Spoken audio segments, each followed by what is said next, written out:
Halo semua, selamat datang kembali di Belajar Bahasa Korea. Nah, seperti biasa kali ini kita akan membahas mengenai materi yang memang paling penting untuk dipelajari. Nah, untuk topik kali ini kita akan membahas mengenai hal yang paling sering di-request yaitu mengenai partikel topik dan juga partikel objek.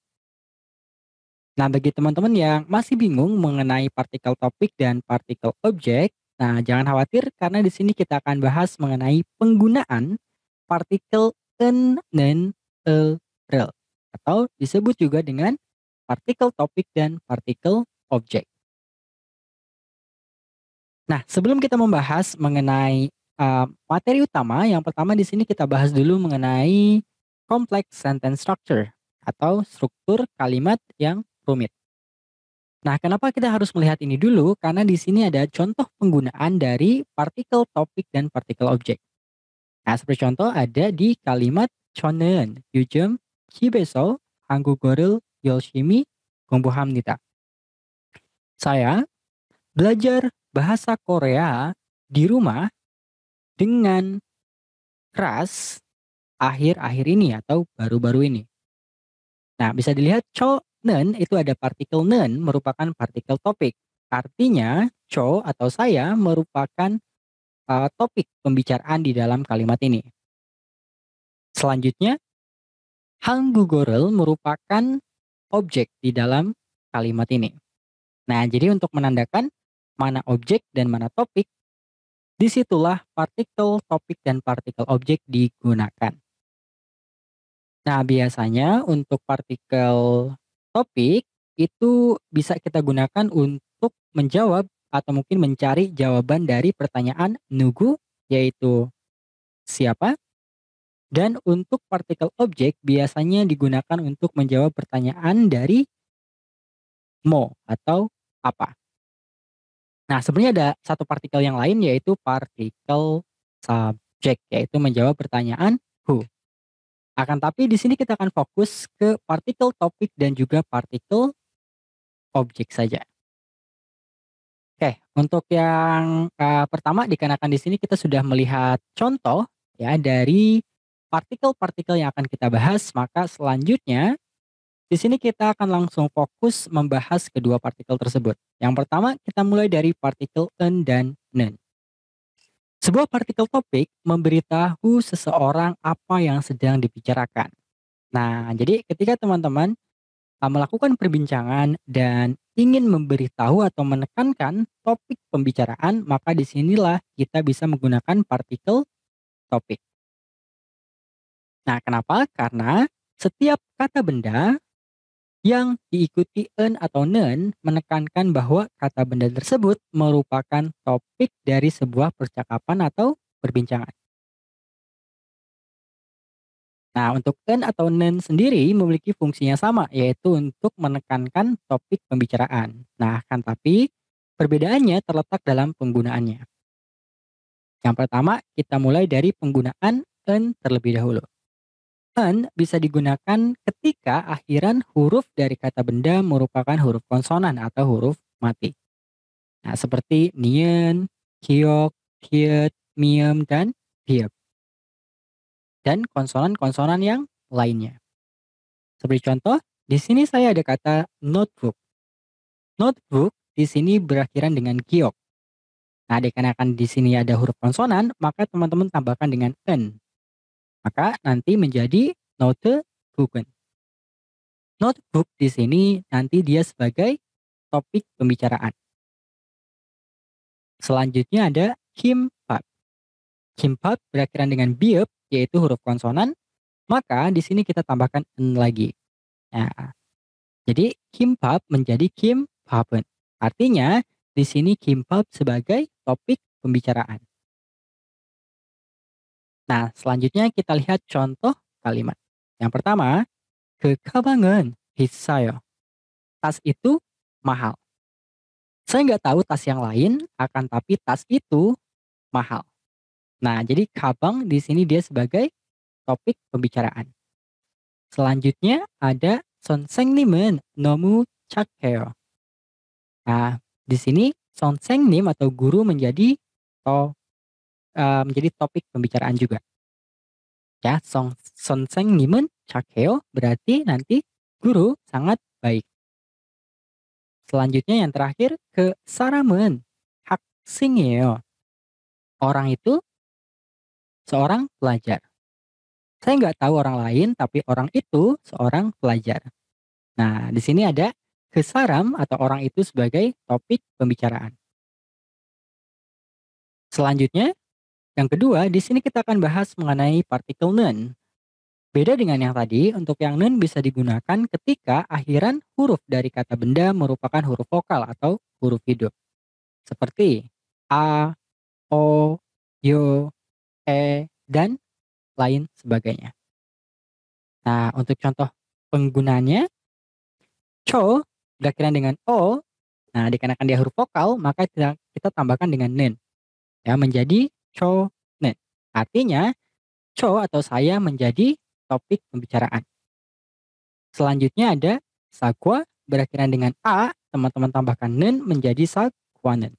Artinya, apel di sini menjadi topik pembicaraan. Nah, ini untuk nen, ya, digunakan ketika akhirannya itu huruf vokal. Next, kita lihat contoh kalimat. Yang pertama, 제 누나는 이뻐요.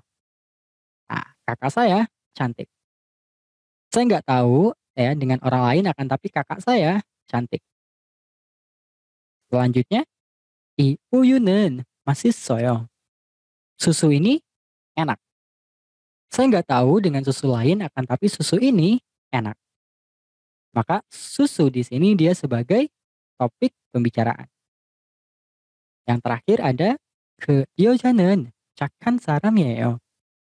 Wanita itu orang baik. Nah, wanita itu merupakan topik pembicaraan.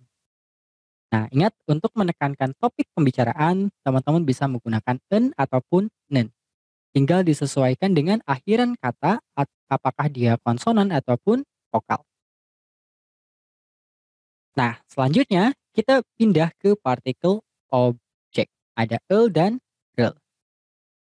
Sebuah partikel objek memberitahu seseorang apa atau siapa objek yang mereka bicarakan. Nah, seperti dalam contoh, saya makan nasi. Nah, di dalam kalimat ini, nasi merupakan objek dari kalimat tersebut. Nah, di dalam bahasa Korea sendiri, sebuah objek kalimat nanti ditandai dengan el ataupun rel. Nah, jadi hampir sama untuk yang tadi dia topik, kalau sekarang dia objek. Nah, perlu diingat perbedaan struktur kalimat bahasa Korea dan juga bahasa Indonesia.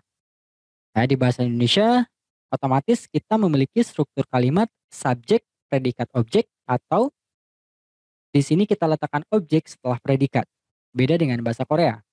Subjek, objek, predikat. Ya, jadi si objek nanti diletakkan di tengah di antara subjek dan predikat.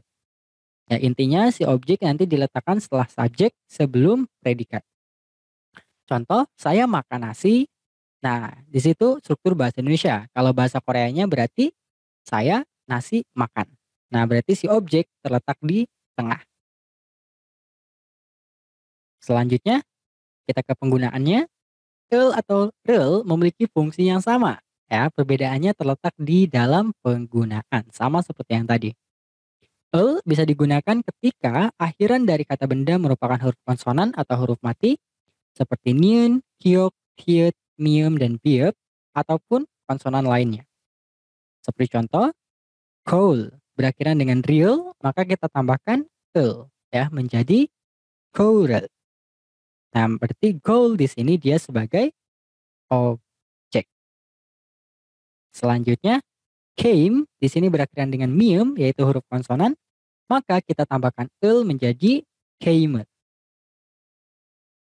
Lanjut, kita ke contoh kalimat. 제가 신문을 자주 읽어요. Saya sering membaca koran. 신문을 merupakan objek di dalam kalimat ini. Apa yang saya baca? Koran. Nah, berarti dia sebagai objek. Selanjutnya, omaka. Oke, ini omaka ya, bukan omako. 엄마가 경찰을 만나요. Ibu bertemu polisi. Nah, siapa yang ibu temui? Polisi. Nah, maka 경찰 di sini dia sebagai objek. Selanjutnya, 아빠가 계란을 자주 먹어요. Ayah sering makan telur. Nah, apa yang ayah makan? Ya telur. Nah, berarti dia sebagai objek. Nah, ingat untuk objek kita tambahkan el ataupun rel. Lanjut, yang kedua itu adalah rel. Nah, berarti untuk yang ini bisa kita gunakan ketika akhiran dari kata benda merupakan huruf vokal atau huruf hidup. Ya, seperti a, o, yo, ataupun e. Dan huruf vokal yang lainnya. Seperti contoh, Yongo atau bahasa Inggris di sini dia berakhiran dengan o. Nah, maka kita tambahkan dengan rel. Yongo rel. Nah, berarti Yongo nanti sebagai objek kalimat. Selanjutnya ada cingku, di sini berakhiran dengan u, maka kita tambahkan rel menjadi cingkurel. Nah, berarti cingku atau teman di sini dia sebagai objek. Untuk contoh kalimatnya, 제가 친구를 만나요. Saya bertemu teman. Siapa yang saya temui? Teman. Nah, berarti dia sebagai objek. Selanjutnya, 저 사람은 영어를 배우고 있어요.